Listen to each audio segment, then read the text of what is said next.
Quinta-feira, hoje, em Comissão de Parlamento Nacional, se hal fiscalização da execução do Orçamento Geral do Estado do Rio no Resinhat e a cada ministério, inclui o município Sira.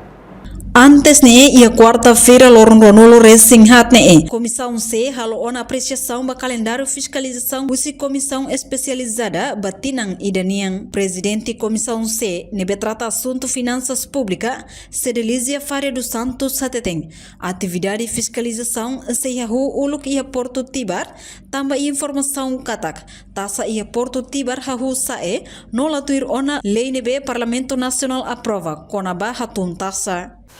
Obrigada, Barak. Sim, está tendo que atacar dia de janeiro agora, Orçamento Geral do Estado de 2024 é mesmo aprova, a cara aquela coisa tem que entrar em vigor, e também temos a tendo que atacar decreto do governo com a execução união, a união semana quanto que a reunião Conselho de Ministro Extraordinário, halamos aprovação na pacote fiscal faz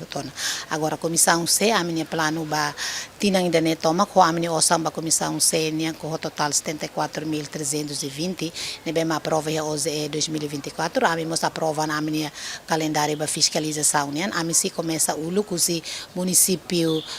Liquiçá, mas bem a mim focus liu ba Porto Tibar, né? Bem a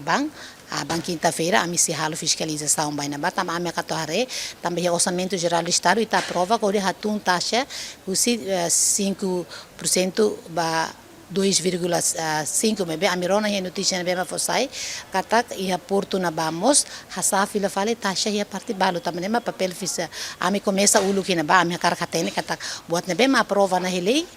husi parte sira na ba implementa do nikalai ida né plano depois plano segundo e a município 13 município outro comissão C hatu bahalo fiscaliza ami so haredek em termos de finanças nia osa ainda na bema taubane e a portal da transparência carik dihan executa na ninia